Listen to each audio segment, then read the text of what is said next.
Hello everyone, Radhe Radhe. आप सभी का हमारे चैनल में बहुत बहुत स्वागत है।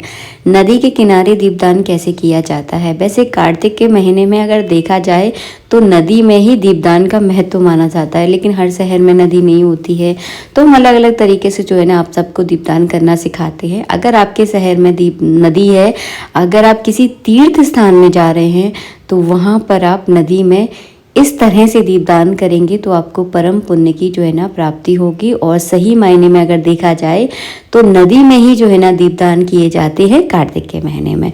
तो बहुत ही एक सरल तरीका इस वीडियो में मैं आप लोगों के साथ शेयर कर रही हूँ, ताकि भविष्य में अगर कभी आपको मौका मिले अगर नदी में दीपदान करने का, तो आप इस विधि से जो है ना दीपदान ज़रूर करें।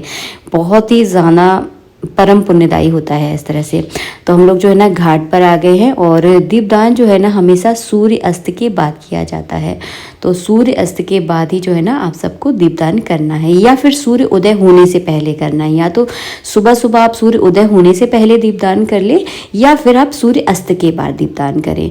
तो मैं आ गई हूँ यहाँ पर घाट पर, जो है ना बैठकर ही हम सारी तैयारी करने वाले हैं।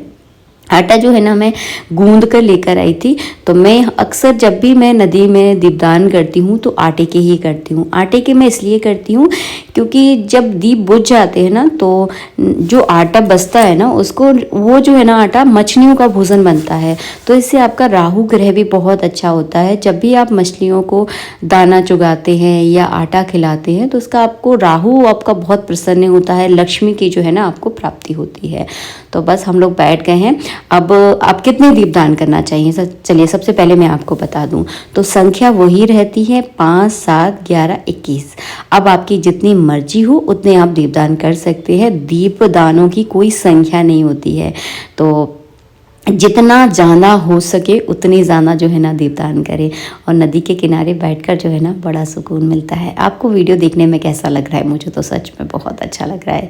ये बहती हुई धारा जो है ना हमें जीवन की सच्चाई सिखाती है, बहुत कुछ सिखाती है कि कई बार जीवन में हमें ऐसी परिस्थितियाँ आती हैं, ऐसे उतार चढ़ाव आते हैं कि हम थोड़े से थम से जाते हैं, लेकिन थमना ज़िंदगी नहीं है। थमा हुआ पानी भी बदबू मारता है, इसीलिए कभी जीवन में थमना नहीं है। आपको निरंतर जो है ना चलते रहना है, और परेशानियां भी जो है ना आपसे दूर जो है ना भाग जाएंगी। समय के साथ साथ जो है ना सब कुछ बदल जाता है। तो कभी भी ज़िंदगी जीवन में अगर ऐसे उतार चढ़ाव आए ना, तो कभी ठहरना मत, हमेशा बहते रहना। और जब भी कभी मन बहुत दुखी हो ना, तो नदी के किनारे आकर बैठना, सच में बहुत सुकून मिलता है। ये वीडियो जब मैं एडिट कर रही हूँ ना, बहुत अच्छा लग रहा है मुझे।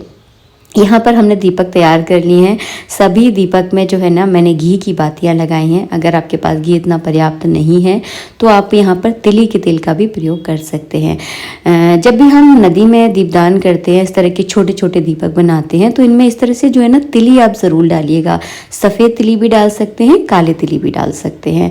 लंबी बातियाँ भी बनाई जाती हैं, लेकिन लंबी बाती जब हम इस तरह के डिब्बे में रखेंगे ना, तो फिर वो डिब्बा बहुत जल्दी जलने लगता है। इसीलिए मैंने लंबी बाती का प्रयोग नहीं किया है, गोल बाती बनाई है। और ये डिब्बा जो है ना वो है मिठाई का डिब्बा। मैंने यहाँ पे मिठाई का डिब्बा इसलिए प्रयोग किया है ताकि जब मैं नदी में दीप दान करूँ तो मेरे दीप जो है ना तैरते हुए चले जाएं।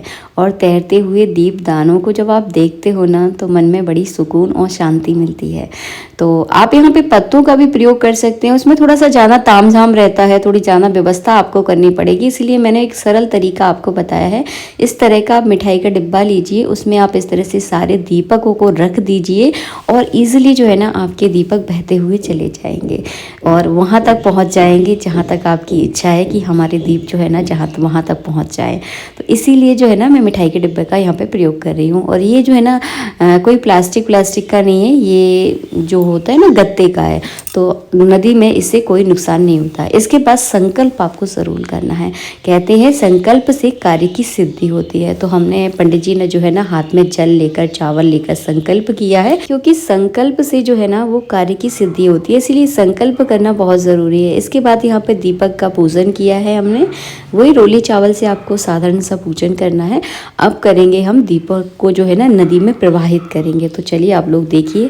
और ये दृश्य जो है ना देखने में बहुत सुंदर लगता है। एक अंधेरे में जो रोशनी की किरण होती है ना, वो हमें बहुत कुछ सिखाती है। और बहुत अच्छा लगता है, शब्दों से शायद बयान नहीं कर पाऊँगी, देखिए आप लोग। तो इस तरह से जो है ना बहती हुई धार में जो है ना हाथ जोड़कर अगर आपकी कोई विशेष मनोकामना है, कोई विशेष इच्छा है, कोई ऐसा काम है जो नहीं हो रहा है, आप बहुत ज़्यादा परेशान हैं, नदी में दीपदान करते समय उस इच्छा को अगर आप मन में सोचते हैं, बोलते हैं तो बहुत जल्दी जो है ना कुछ ही समय बीतते ही जो है ना वो कार्य बहुत जल्दी हो जाता है। अगर वो कार्य आपके योग्य हुआ तो हो जाता है, क्योंकि भगवान की इच्छा के बिना एक पत्ता भी नहीं हिलता। इस तरह से जो है ना दीपदान किए जाते हैं। बहुत ही सरल तरीका मैंने आपको बताया है, तरीके और भी हैं लेकिन वो थोड़े से मुश्किल हैं और आप लोगों को एकदम सरल तरीका चाहिए होता है। तो ये बहुत सरल तरीका है, जब भी मौका मिले इस तरह से दीपदान ज़रूर करें। राधे राधे, आज के लिए इतना ही।